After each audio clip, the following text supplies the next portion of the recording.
السلام عليكم ورحمة الله وبركاته أعزائي المتابعين المشاهدين، حياكم الله. شلونكم؟ شو أخباركم؟ ورجعنا وياكم بفيديو جديد وحلقة جديدة من قناة شوامل النجف بعد انقطاع دام أكثر من أسبوعين. شلونكم؟ شو أخباركم؟ حياكم الله. وأعذرونا عن الانقطاع، قطعنا وياكم بس هذا الشيء مو بدينا.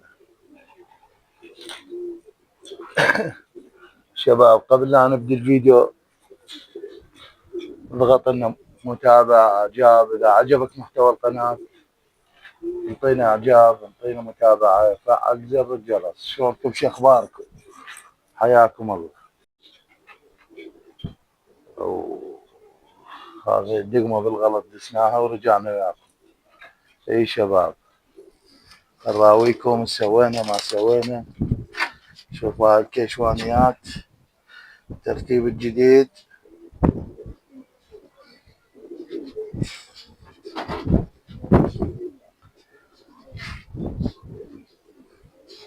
هنا نقص حضانات قطر الفوق. شباب، ذني قبل كنت طابق هنيك، طبقتهن يومين ثلاثة ورجعت فردت. المهم نراويكم الكمش، وهذا الكمش. شباب، اي واحد من المتابعين اللي يريدها انا حاضر، مو مثل ابو التاره قال لي تبيعها، قلت له تعال خذها بلاش، ما رضى. لا رد علي، لا قال لي عنوانك، لا. اي واحد يريدها خليه يجي ياخذها، تمام؟ لان اني مو يم الحمر ولا يم هذني. حتى قبل فتره جابوا لي هديه شالب سود، العفو كمرليات، ما اخذتها. المهم شوفوا هذا البرج الثاني مال الفحوله، هذا هم سويناه كيشوانيات، تمام. يردني طبعا منه، هذا سويناه رتبناه بس نقص حضانات.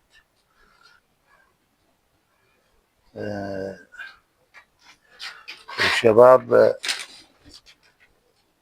يعني الزواج الهم طلعنا منهن ممكنهن بقن.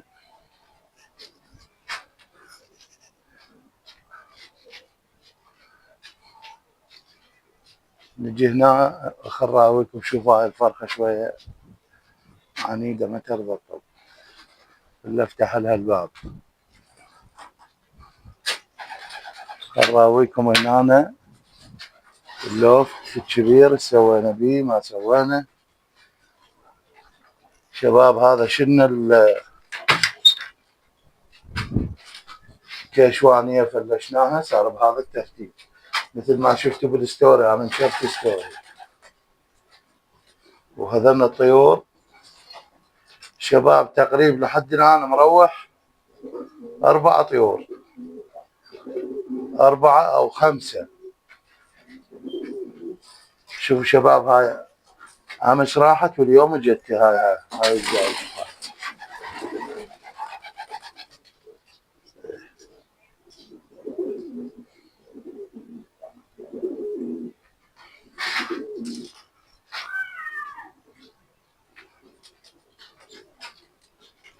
شوفوا اخو هاي الشاملية ذني، اللي ذاك البولندي اخوها كبير راح. وهنا عندنا شلش رد، اذا يتذكروا المتابعين، شلش رد شلش رد، هذا شلش رد. هواي عندنا تغيرات، وهواي عندنا البرميل مال المي طببته لهنا. شوفوا شباب، هنا صار هذا الترتيب شوي. انا دائما اسوي اخلي فتحه حتى شوي بوخه المي تطلع. المهم شباب، هذا فيديو قصير، وبالجديد ان شاء الله نراويكم مطيار، نراويكم نستمر وياكم ما ننقطع ان شاء الله. ولو الجو حار اعذرونا يعني، ترى هسه شوف العصر جاي اصعد انشر والجو حار كلش، حتى الموبايل يحمى. اعطونا رايكم بالترتيبات. هاي نقطة البوابة مال الانطلاقة من هنا. شباب جاي يتعودن عليها، جاي اعلمهن اني جاي شوية شوية. انا اليوم ذني ما عاجبني سبحان ما ادري، انا مخليت لهن علاج بالمي. شباب لهنا وراح انهي الفيديو وياكم، وفي امان الله.